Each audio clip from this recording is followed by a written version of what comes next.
नमस्कार दोस्तों, welcome to study पाठशाला। आइए शुरू करते हैं आज का session. So let's see what's there for us. Sunita Williams, she is back, so will look into some aspect. इससे कुछ जर्नल नॉलेज से जुड़ी हुई चीज़ों को समझेंगे। साउथ चाइना सी डिबेट जो है एक बार फिर न्यूज़ में चल रहा है, ये हमारे लिए इंपॉर्टेंट है। और टेलीकॉम ट्राइब्यूनल रिफॉर्म से रिलेटेड बातें हैं कि कैसे सिस्टम चल रहा है। एक बोर्ड बना हुआ है, उसके ऊपर सरकार का जो होल्ड है वो बहुत ज़्यादा है अपॉइंटमेंट्स को लेके। We look into that and then that is APAAR ID. तो स्टूडेंट्स को यहाँ पे एक ही आईडी दी जाती है। तो हमारे यहाँ पे वन नेशन वन स्टूडेंट का कंसेप्ट जो है वो भी आ रहा है। So we look into this. Sudan में वायलेंस रिपोर्ट हुआ है, so there are some developments around it. और इजराइल ने एक बार फिर ऑपरेशन अपना लॉन्च कर दिया है। सो बेसिकली ये ग्राउंड ऑपरेशन है। ग्राउंड ऑपरेशन का मतलब है troops are back on the ground. So ये सारे एस्पेक्ट्स हम लोग आज कवर करेंगे। So let's start with this particular session. So as you can see on the screen, front page पे देखेंगे तो मणिपुर में वायलेंस चल रहा है। Will not get into the details, इसको लेके आगे नहीं करेंगे। तो मेजर जो न्यूज़ हमने देखनी है that is NASA's astronauts they were stranded here. 9 महीने बाद जो है वो आए हैं। 8 दिन का मिशन था, 8 डेज का मिशन था और वो 9 महीने में कन्वर्ट हो गया। Okay, so this aspect will be looked into. अब देखो, ये 286 डेज तक she stayed in the space. अब हुआ क्या है यहाँ पे, इस स्टे की खासियत क्या है? So this was unplanned. एक पॉइंट समझना है आपको, ये बिल्कुल अनप्लैंड था। जो एस्ट्रोनॉट्स थे they were not, you can say, given the resources और ट्रेनिंग कि इतने समय तक आपको स्पेस में सर्वाइव करना है, तो उसकी कुछ एडिशनल जो है ट्रेनिंग चाहिए होती है। बिकॉज हमारी बॉडी पे, हमारे माइंड पे, सब जगह इसका असर होता है। अब यहाँ पे ये अनशेड्यूल्ड एक तरीके से स्टे था, तो इसमें क्या हमें सीखने को मिलता है? तो बेसिकली नासा क्या प्लान कर रहा है, मून पे एक परमानेंट ऑब्जर्वेटरी। ओके, उन्होंने प्लान किया हुआ है। They will establish science observatory और science lab, you can say, on moon. अब जब हमारे एस्ट्रोनॉट साइंटिस्ट मून पे जाएंगे, सो डेफिनेटली उधर उस केस में तो एक्सटेंडेड स्टे हो सकता है, बिकॉज वो तो बहुत दूर होगा यहाँ पे। ठीक है, तो how they will prepare, how they will act, that is what this particular mission has shown कि ज़रूरत पड़ने पर हम जो है इतने लंबे समय तक सर्वाइव कर सकते हैं। अब देखिए, ये सबसे लंबा स्टे नहीं है। If you see in the past, so Valery Polyakov, now Russian ये कॉस्मोनॉट थे और ये लगातार तक 438 डेज तक स्पेस में रहे थे। ठीक है, सो ही स्टेड इन दिस मिर स्पेस स्टेशन। मिर वॉज द प्रीडिसेसर, ये इंटरनेशनल स्पेस स्टेशन का प्रीडिसेसर है, इससे पहले ये हुआ करता था। तो वहाँ पे ये 438 डेज तक लगातार रहे थे। बट ये जो 438 डेज थे, he was planned, he was trend. यहाँ पे एक तरीके से वो प्लैंड मिशन के तहत वहाँ पे गए थे। यहाँ पे जो डेवलपमेंट है ये अनप्लैंड इनका स्टे है। If you see cumulative time में कौन सबसे ज़्यादा रहा है, so that is Oleg Kononenko, Russian ही थे ये। 5 अलग अलग स्पेस मिशंस में इन्होंने तकरीबन 1111 डेज स्पेस में स्टे किया है। That is quite you can से लार्ज नंबर ऑफ डेज वो वहाँ रहे हैं। ओके, तो ये मेजर पॉइंट है जो हमें मालूम होना चाहिए। ठीक है जी। अच्छा, अब आप देखिए, दिस वाज द इंफॉर्मेशन जो हमें मालूम है। अब मूविंग नेक्स्ट टू, यहाँ पे ये क्वेश्चन देखो, ये प्रीलिम्स 2023 का क्वेश्चन है। क्वेश्चन वाज अराउंड सेफीड्स क्या होते हैं, नेबुला क्या होता है और पल्सर क्या होता है। तो डायरेक्ट आप इसका डिटेल एक्सप्लेनेशन देखेंगे तो मतलब सामने मैच द फॉलोइंग रिलेटेड था ये क्वेश्चन। तो सेफिड्स आर नॉट एनॉर्मस गैस और dust cloud, instead they are particular class of variable star that experience cyclical variation in brightness। ठीक है, तो Cepheids are employed in astronomy as significant distance markers। तो ये एक टर्म है। तो यहाँ पे ये कोई जायंट क्लाउड ऑफ डस्ट और वो सारी चीज़ नहीं है। तो इन्होंने बताया कि ये जो है ब्राइटनेस के अंदर थोड़ा जो है यहाँ पे वेरिएशन दिखाता है, cyclical. So this is the reference that is made. ठीक है, अब नेब्यूला की बात करें, nebula are not periodically brightening और dimming star. Nebula are enormous clouds of plasma, gas और dust in outer space.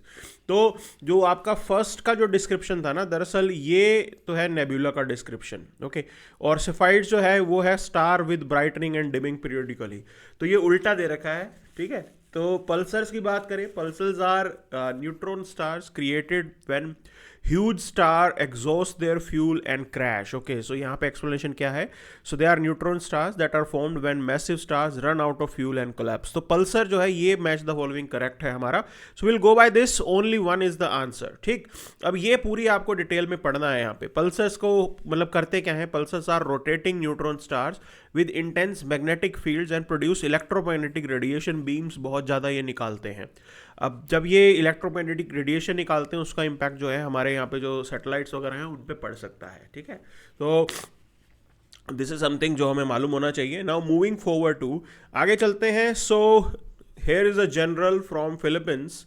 Will not get into this. Basically South China Sea जो है वो बहुत इंपॉर्टेंट है हमारे लिए और यूपीएससी ने मल्टीपल टाइम्स उस पर क्वेश्चन पूछा है. So here has been this 2016 mains question जिसमें पूछा गया कि साउथ चाइना सी का क्या सिग्निफिकेंस है प्रेजेंट कंटेक्स्ट में. सेकंड 2014 में भी सवाल किया गया. उन्होंने कहा कि वहाँ पे टेंशन्स जो हैं वो इंक्रीज हो रहे हैं. टेंशन्स कैसे इंक्रीज हो रहे हैं? China creates the trouble. तो चाइना ने एक 9 डैश लाइन जो है वो अनाउंस कर रखी है. ये आप रेड पोर्शन देख सकते हो. उन्होंने ये 9 डैश लाइन बोलते हैं इसे. इन्होंने कहा कि इस 9 डैश लाइन के अंदर जो भी कुछ आएगा वो चाइना का हो जाएगा. ठीक है, क्योंकि वो कहते हैं कि मेडिवल टाइम्स में हमारा इन्फ्लुएंस इतना होता था वगैरह वगैरह. तो ये सब हमारा है. Now that led to some disputes. अब देखो ये डिस्प्यूट्स क्या है? ये स्कार्बोरो शोल है. Now this is the dispute between China and Philippines. यहाँ पे आप पार्सल आइलैंड देख सकते हो, स्पार्टली आइलैंड देख सकते हो. Now Vietnam puts up a claim here. Vietnam इन दोनों पे क्लेम करता है और चाइना भी इनको क्लेम कर रहा है. So this is how these particular disputes are. अब देखो यहाँ पे क्वेश्चन 2022 प्रीलिम्स में पूछा था कि सेंकुकू आइलैंड क्या है. तो Senkaku island is a dispute between China and Japan. They are engaged in this maritime dispute. China और जापान का डिस्प्यूट है ये. ठीक है, उसी प्रकार आपको याद रखना है कि कोई क्वेश्चन बनाए कि चाइना और फिलीपींस के बीच में कौन सा डिस्प्यूट है, तो that is Scarborough Shoal. And then there are Paracel and Spratly island, वो वियतनाम और चाइना के बीच में डिस्प्यूट है. तो ये आपको थोड़ा इस तरीके से याद रखना है यहाँ पे. ठीक है, अब देखो इसमें मेजर मुद्दा क्या है, क्यों ये साउथ चाइना सी इंपॉर्टेंट है. अगर मैं इसकी बात करूँ तो अगर आप नेविगेशन की बात करें, इंडिया सपोर्ट्स ओपन नेविगेशन. बहुत ज़रूरी है हमारे लिए कहीं पे भी हो. ठीक है, क्यों ये ज़रूरी है ओपन नेविगेशन का कंसेप्ट? बिकॉज आज आप अगर अपना ट्रेड देखेंगे, इंडिया का ट्रेड, तो मर्केंडाइज ट्रेड, गुड्स ट्रेड जिसे बोला जाता है, 90% of your merchandise trade is through sea route. ये सी रूट के थ्रू ही हो रहा है यहाँ पे. तो कहीं पे भी if someone is trying to you can say stop something, कहीं पे सी रूट को डिसरप्ट करने की कोई भी कोशिश करेगा तो उसका डायरेक्ट इम्पैक्ट आपके ऊपर पड़ेगा ही पड़ेगा. So that is something which is there और इसीलिए हम लोग जो है ओपन सी रूट्स को जो है सपोर्ट करते हैं.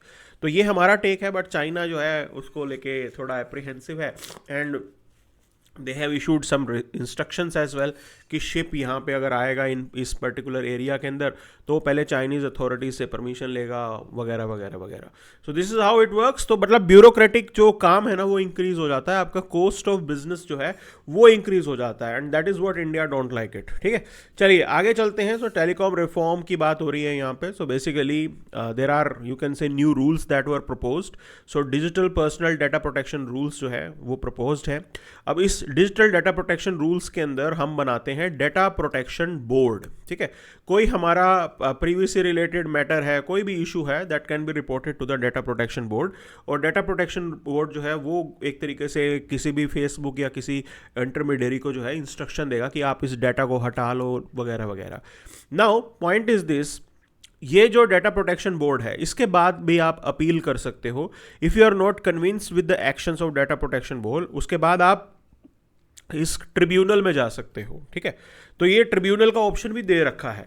अब ट्रिब्यूनल को काम क्या करना है, विद इन 6 months जो है ये ट्रिब्यूनल जो है अपना अवार्ड सुनाएगा. लेकिन अब इसमें खेल क्या है, देखो डेटा रिमूव करने की रिक्वेस्ट और डेटा रिमूव करने की जो पावर है, now that lies with the government. वो तो सरकार के पास रह जाएगी और सरकार has hold over this data protection board. Okay, government का ही होल्ड है डेटा प्रोटेक्शन बोर्ड को लेके, because government looks into the appointments and all. ठीक है, अब होगा क्या इसके अंदर, सपोज करो if someone is criticising the government, किसी ने गवर्नमेंट को क्रिटिक किया और गवर्नमेंट को कंस्ट्रक्टिव क्रिटिसिज्म किया. Now in that case that content can be removed, वो सरकार उनको इंस्ट्रक्ट करेगी फेसबुक या ट्विटर को, तो वो जो है कंटेंट आपका रिमूव कर दिया जाएगा. सो ये प्रॉब्लम जो है ये आ सकती है यहाँ पे, and that's what the key point is. ठीक है, ये मुद्दा है बड़ा. तो इसी को देखते हुए जो है ये कंसर्न रेज किया है कि सरकार कभी भी वो चीज़ रहने नहीं देगी जिसके अंदर गवर्नमेंट का क्रिटिसिज्म किया गया होगा. So this is how it becomes a trouble. उस हिसाब से जो है ये दिक्कत है, and that is what the debate of this topic is. वो मुद्दा आज हमने डिस्कस करना है यहाँ पे. So now they are talking about, they are saying that like first of all इस बोर्ड के अंदर या इस जो ट्रिब्यूनल है इसके अंदर आपको एक्सपर्ट्स को अपॉइंट करना पड़ेगा, because this data protection issue is quite technical. बहुत टेक्निकल मामला है ये, इतना सिंपल नहीं है जितना हम सोच रहे हैं. ठीक, then they are talking about कि भाई प्रेजेंटली जो हमारा सिस्टम है उसके अंदर they might not be able to you can say deal with this particular matter. तो आपको स्पेशलाइज्ड नॉलेज वाले लोग चाहिए, पहली चीज़ इसका ध्यान रखना है. देन कैपेसिटी इंक्रीज करने की बात करें तो ये जो TD सेट है वो अभी ओवरबर्डनड है. अगर आप उसके 5 साल का रिकॉर्ड देखेंगे तो 3448 पेंडिंग केसेस हैं उसके ऊपर. इस तरीके से तो ये कभी केसेस को रिजॉल्व कर ही नहीं पाएगा. ठीक है, तो आपको ये चीज़ ठीक करनी है. तो this is the important point. अच्छा, बजटरी एलोकेशन आपको इसमें बढ़ाना पड़ेगा बिकॉज दे आर ओवरवर्कड. बिल्कुल आपको ये एफर्ट तो करना है. अब देखो इसके अंदर एग्जाम सेंट्रिक चीज़ क्या है जो हमें ध्यान देना है.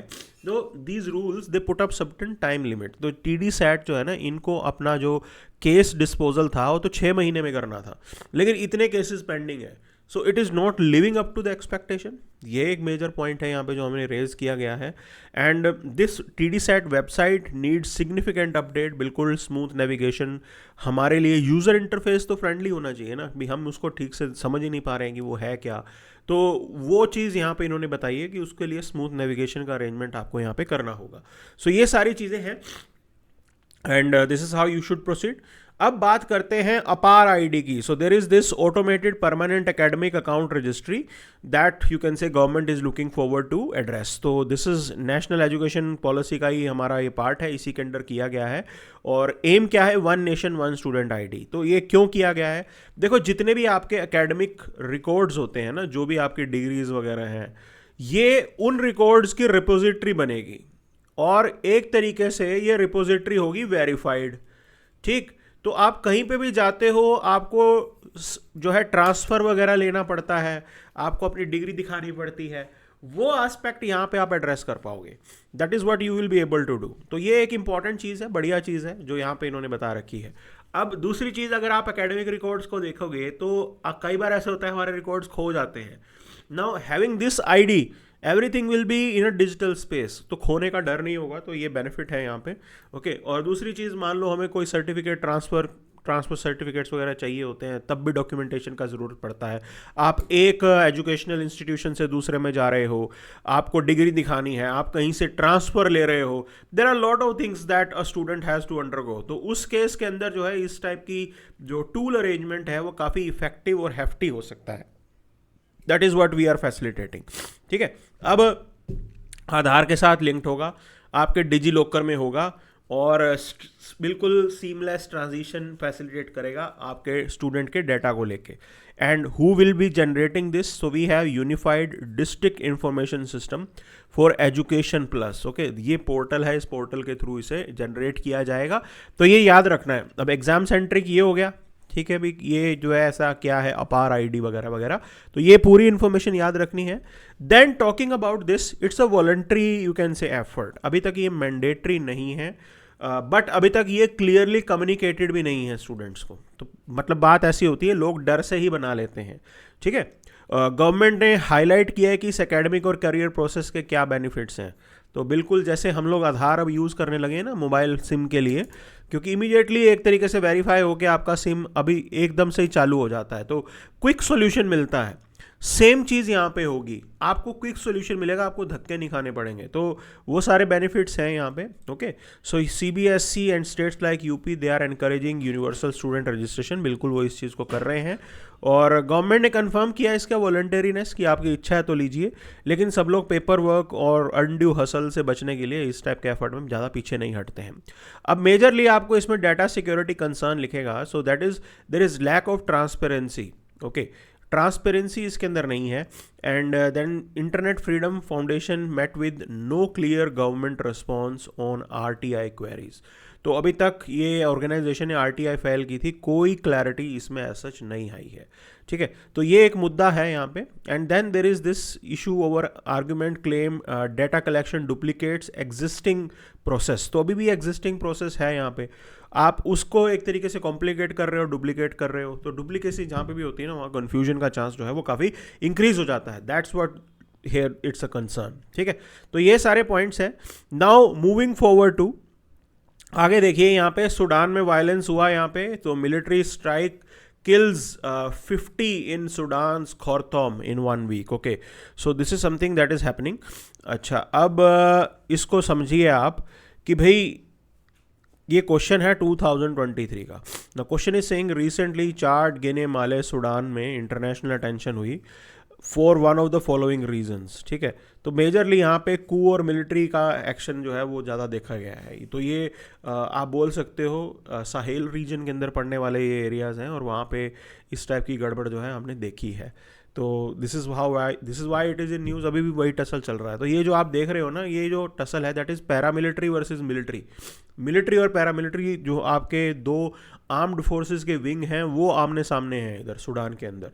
सो वो गड़बड़ चल रही है इधर, ठीक। और वो हुआ क्या कि भाई एक बार तो मिलिट्री कू हो गया, उसके साथ में मिलके कू कर लिया इन्होंने।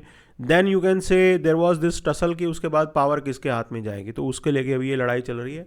गॉड नोस कब तक ये लड़ाई चलेगी। Now Israelis they are back on foot here. तो अभी दोबारा जो है वॉर स्टार्ट कर दिया इन्होंने। क्यों ये किया? देखो, सीज फायर से कुछ गड़बड़ हो रही थी। Hamas was not releasing the hostages, ठीक है।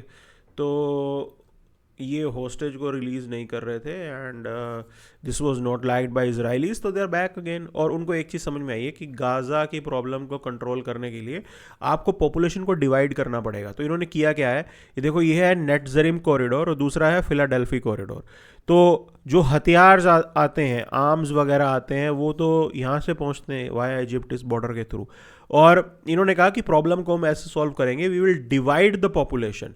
तो आज की डेट में जो पैलेस्टीनियंस हैं वो डिवाइडेड हैं, क्योंकि अगर आप नॉर्थ से साउथ या साउथ से नॉर्थ मूव कर रहे हो तो बीच में इजराइलीज़ का प्रेजेंस है यहाँ पे। सो ये नेटजरिम कॉरिडोर इजराइलीज़ ने क्रिएट किया हुआ है। यहाँ पे इजरायली सोल्जर्स जो हैं वो डिप्लॉयड हैं। कोई भी गाड़ी जो है बिना चेक के नहीं जाने देते वो। So this is how they are, you can say, handling the things, कि आप प्रॉब्लम को डिवाइड कर दो, उसके बाद जो है अलग अलग एरिया के अंदर उसको अलग अलग टैकल कर लो। सो ये इजराइलीज़ की अच्छी टैक्टिक है यहाँ पे। And they are again, you can say, launching these offensive efforts because Hamas is not bending the wedge. सुधर जाना चाहिए था लेकिन वो नहीं सुधर रहे हैं। सो this is the development that is happening here. अब एक बार अखबार को पूरा डिटेल में देखेंगे, कुछ छूट नहीं जाएगा। वर्ल्ड पेज पे तो और भी बहुत खबरें हैं जो आज हमें कवर करनी है। So this is what has been the thing here. Now talks between farmers centre inconclusive. Okay, so there has been this development. और यह डेवलपमेंट इस तरीके का है कि भाई देखो, उन्होंने जो शंभू बॉर्डर पे फार्मर्स थे, गवर्नमेंट ने, पुलिस ने कल रात को वो रिमूव कर दिया सब कुछ। तो धरना एक तरीके से एंड कर दिया सरकार ने फाइनली। तो these are the things here. Now apart from this अभी तक कुछ खास और ऐसा है नहीं। तो will directly move to the international page, सीधा उस पर चलते हैं, ठीक है। तो अभी supply of aid to people of Gaza must continue, ये इंडिया ने बोला है। देखो, हम जहाँ पे भी ह्यूमैनिटेरियन पॉइंट्स आते हैं ना, वहाँ पे हम हमेशा आगे होते हैं। तो we are also providing the humanitarian aid. ऐसा नहीं है कि हम सिर्फ इजराइल के साथ हैं, हम देखो मानवता के साथ हैं, and we have shown it multiple times. अब आगे चलें आप इसके अंदर, and let's move to this particular point. Okay, so ये सब एंगल थे यहाँ पे। Now editorials have been covered, और डायरेक्टली जो है हम उस पर चलते हैं आपके वर्ल्ड पेज के ऊपर कि क्या है development. Okay, so here is this tracking China's economy and commodity need is getting harder. तो चाइना तो वैसे ही it is very difficult to identify कि क्या सिनेरियो चलता है वहाँ पे, बट इकोनॉमी तो उधर थोड़ी हर्ट हुई है, ओके, रिसेंट टाइम्स के अंदर। नाउ मूविंग हेयर, आइए इस चीज़ को देखते हैं। So again US is striking Houthis, ठीक। तो यमन में हो रहा है। अब देखो, ये हुदीज़ क्या है मैं पहले भी बता चुका हूँ। ये जायदी मुस्लिम्स हैं, Zaidi Shia Muslims. Okay, so how it works. So ये लोग खास क्या हैं, तो बेसिकली इनका ये कहना है कि फैमिली मेंबर्स, ठीक है, ऑफ प्रोफेट मोहम्मद, उनके जो फैमिली मेंबर्स हैं वो पॉलिटिकल लीडर्स होंगे. तो ये थोड़ा सा डिफरेंस आ जाता है, ठीक, कि भी एडमिनिस्ट्रेशन गवर्नेंस का काम वो देखेंगे. तो ये एक पॉइंट है. आप किसी को स्पिरिचुअल लीडर मानते हो और उसके बाद जो है आप किसी को पॉलिटिकल लीडर मानते हो, टू थिंग्स आर डिफरेंट. दोनों चीज़ें अलग हैं यहाँ पे, and this is what has been pointed out. ठीक, अब इस चीज़ में आगे देखिए. So yes, by bolstering defence EU seeks to fill gap left by reduced US role. Okay. Now एक चीज़ समझ में आ रही है यूरोप को कि they have to armed themselves. Okay. They can't rely on United States. That is the point. अब देखो इसको लेके कुछ एक पॉइंट्स ऐसे सीरियस हैं कि भाई पोलैंड के प्राइम मिनिस्टर ने एक चीज़ अब बोली है. पॉलिश प्राइम मिनिस्टर ने ये कहा कि भाई हम लोग न्यूक्लियर वेपन बनाएंगे. ठीक, तो सबसे बड़ा डर है न्यूक्लियर प्रोलिफरेशन का यहाँ पे. It is not that easy. क्यों मैं बोल रहा हूँ न्यूक्लियर प्रोलिफरेशन का सबसे बड़ा डर है? बिकॉज यहाँ पे अगर आप देखिए तो Japan, okay, south Korea and these European countries, multiple European countries हैं इनके अंदर, इनके पास अपने अपने न्यूक्लियर रिएक्टर हैं. और न्यूक्लियर रिएक्टर को ऑपरेट करके न्यूक्लियर बॉम्ब बनाना इतना मतलब डिफिकल्ट टास्क नहीं है. So they already have mastery over nuclear technology. Rather if you see South Korean, Japanese, they are pretty good with that. And same is the case with Europeans. उनके भी अच्छी mastery है उनकी भी यहाँ पे. So this is the key point. अब यहाँ पे होगा क्या कि न्यूक्लियर जो डिसआर्मामेंट का हमारा सपना था वो बिल्कुल धूमिल हो जाएगा, धुआं हो जाएगा. उसको लेके जो है यहाँ पे सबसे बड़ा कंसर्न है. और एक तरीके से न्यूक्लियर प्रोलिफरेशन इंक्रीज होने वाला है. So that is the key point जो यहाँ पे हाईलाइट किया गया है. ठीक है, so this is what has been the case. तो अच्छी चीज़ नहीं है कि यूरोप जो है अपने पैरों पे खड़ा हो रहा है, मजबूरी में खड़ा हो रहा है, बिकॉज यूएस की कोई गारंटी नहीं है यहाँ पे. So this is how it is, and this is what real politics is about. That you have to work for yourself. आपको अपना सिस्टम खुद संभालना है, अपनी नेशनल सिक्योरिटी का खुद जिम्मेवारी लेनी है. So this is what we have for today. Thank you very much.